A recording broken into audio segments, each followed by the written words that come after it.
Moments English, Class 9, Chapter 3, Iswaran the Storyteller by R.K. Laxman. Think about it. Number 1. In what way is Iswaran an assist to Mahendra? Answer. Iswaran was a good domestic assistant for Mahendra. Apart from cooking and doing household chores, he was a great entertainer for his master. He was good at magazine resources, as he could find vegetables out of nowhere, also never had complaint while accompanying his master. Number 2. How does Iswaran describe the uprooted tree on the highway? What effect does he want to create in his listener? Answer.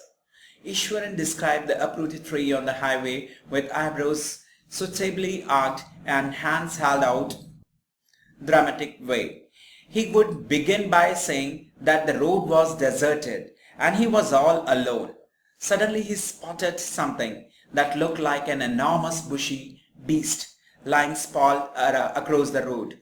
He was half inclined to turn and go back, but as he came closer, he saw that it was a fallen tree with its dry branches spread out. The effect he wants to create is suspense and a surprise ending to every small incident that he narrates to his reader. Number 3. How does he narrate the story of the Rasker? And does it appear to be plausible? Answer. He started the story of the elephant by giving a prologue in which he called elephants huge well-fed beasts. He said that after escaping from the timber yard, the elephant started roaming about, stamped on bushes and tore off wild creepers. It then came to the main road of the town and smashed all the stalls, selling fruits, mud spots and clothes.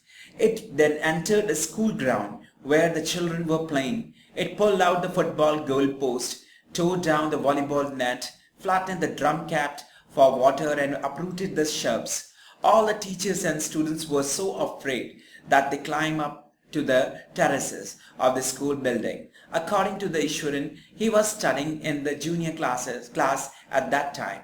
He grabbed the cane from the hand of one of the teachers and ran into the open.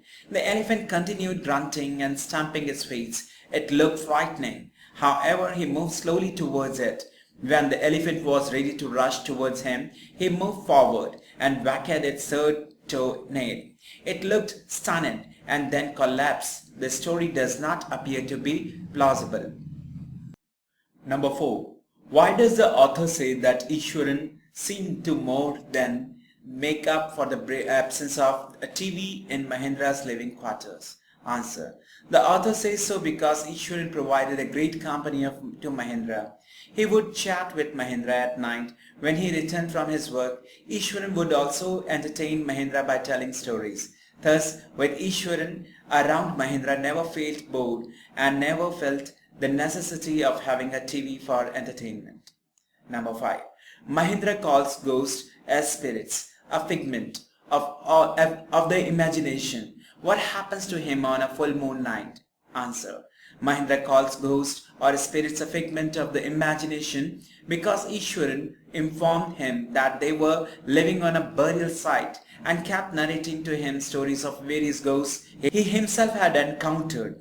On one full moon night, Mahendra was woken up from his sleep by a low moan close to his window. At first he thought that it was a cat prowling around for mice, but the sound was too deep and guttural for a cat. He resisted looking outside as he did not want to witness a sight that might stop his heartbeat. But the crying became louder and less subtle. He could not resist the temptation anymore, lowering himself to the level of the windowsills. He looked out at the white sheet of moonlight outside. There, not too far away, was a dark cloudy form clutching a bundle. He broke into a cold sweat and fell back on the pillow, panting. Number 6. Can you think of some other ending for the story? Answer. The story could have ended on a more positive note.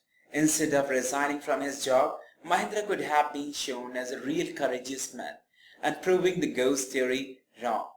Another ending can be of both Mahendra and Iswaran leaving the place together, and in turn continuing their bond which is depicted earlier in the story. Iswaran has been explained as a man of all seasons for Mahendra.